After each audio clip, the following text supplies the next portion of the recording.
అంటే ఈ stock markets కూడా ఏదైతే అంటే ఏదైతే ట్రెండ్స్కి సంబంధించి అప్పటికప్పుడు హైగా వెళ్ళడం కావచ్చు, లేకపోతే ఒక్కసారిగా పడిపోవడం కూడా జరుగుతుంది.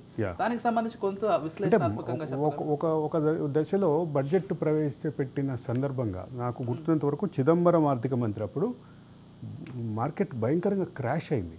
ఓకే, భయంకరంగా పడిపోయింది. ఎందుకు అంటే ఆ బడ్జెట్ ప్రో ఇండస్ట్రీ కాదు, ప్రో కామర్స్ కాదు, ప్రో ఇన్వెస్టర్ కాదు అన్న భావం మార్కెట్లోకి వెళ్ళింది. ఓకే, అది నాకు గుర్తున్నంత వరకు అది చిదంబరం ఆర్థిక మంత్రి. చిదంబరం ఆర్థిక మంత్రిగా ఉన్నప్పుడు జరిగినటువంటి ఆ క్రాష్ తప్ప జనరల్గా భారీ నష్టాల దిశగా అయితే వెళ్ళిన సందర్భాలు తక్కువే. జనరల్గా మార్కెట్లో అంటే స్టాక్ మార్కెట్లో రెండు ప్రధానమైనటువంటి అంశాలు చూస్తారు ఇండియన్ స్టాక్ మార్కెట్లో. ఒకటి బడ్జెట్ డే రోజు ఉండేటటువంటి ట్రెండ్స్ మీద అందరూ అలర్ట్గా ఉంటారు. భయంకరంగా క్రాష్ అయితే ఒక్కసారి చూసాను నేను, కానీ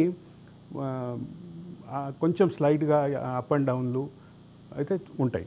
కానీ రెండోది దీపావళికి జరిగే ముహూర్త ట్రేడింగ్ అని ఒక సెరమోనియల్ యాక్టివిటీ జరుగుతుంది. ఎందుకంటే దీపావళి రోజు ఒక గంట సేపు మాత్రమే స్టాక్ మార్కెట్ ఓపెన్ ఉంటుంది.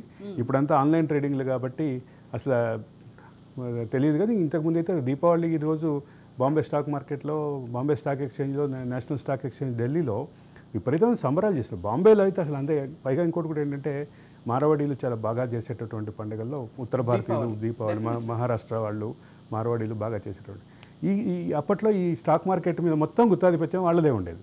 కాబట్టి బాగా భారీగా పెద్ద ఎత్తున చేస్తారు.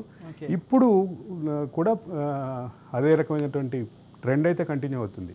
ఆ గంట సేపు సాయంత్రం టైంలో దీపావళి వెలిగించే కంటే ఒక గంట ముందు స్టార్ట్ అవుతుంది ముహూర్త ట్రేడింగ్ అని. ముహూర్త ట్రేడింగ్లో జరిగేటటువంటి లావాదేవీలు కూడా ట్రెండ్ సెట్టింగ్గా చూస్తారు. ప్లస్ బడ్జెట్ డేని కూడా ట్రెండ్ సెట్టింగ్గా చూస్తారు. ఈ రెండు ప్రధానమైనటువంటి స్టాక్ ఎక్స్చేంజ్ వల్ల దేశ ఆర్థిక ప్రగతికి సంబంధించి లేకపోతే దేశ ఆర్థిక స్థితికి సంబంధించి ఏమైనా మార్పులు జరిగే అంటే ప్రధానంగా చెప్పాలంటే స్టాక్ మార్కెట్ని పూర్తిగా దేశ ఆర్థిక వ్యవస్థకి కొలమానంగా లేదంటే దానికి ఒక యూనిట్గా చూడాల్సినటువంటి పని, మెజర్మెంట్గా చూడాల్సిన పని లేదు. కానీ ట్రెండ్స్ అయితే కీలకంగా ఉంటాయి.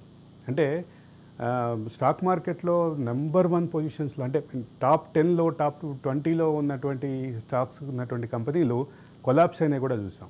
కాబట్టి అంటే అక్కడి నుంచి మొదలు పెడితే స్టాక్ మార్కెట్ ట్రెండ్స్ అనేది పూర్తిగా ప్రాథమికమైనటువంటి అంశంగా కాదు. నేను ఇందాకే చెప్పాను, ఫండమెంటల్స్ కంటే, ప్రతి కంపెనీ యొక్క ఫండమెంటల్స్ కంటే, ఆ కంపెనీ యొక్క ఫైనాన్షియల్ స్ట్రెంగ్త్, ఆడిట్ రిపోర్ట్స్ కంటే ఆ రంగం మీద ఆర్థిక మంత్రి ఇచ్చేటటువంటి ప్రకటనల ఆధారంగా ఈరోజు బడ్జెట్కి సంబంధించిన ట్రెండ్ ఉంటుంది. కాబట్టి ఇదే ప్రాతిపదికగా తీసుకుంటే ప్రకటనల ఆధారంగా వచ్చేటటువంటి ట్రెండ్స్ మనం ప్రాతిపదికగా తీసుకోలేం. కాబట్టి ఈరోజు ట్రెండ్ సెట్టింగ్కి అంటే స్టాక్ మార్కెట్ ఈరోజు పైకి వెళ్తుందా కిందకి వెళ్తుందా అనే దిశకి పూర్తి కొలమానంగా ఉండేది ఈరోజు బడ్జెట్ చూసి కానీ చెప్పలేం.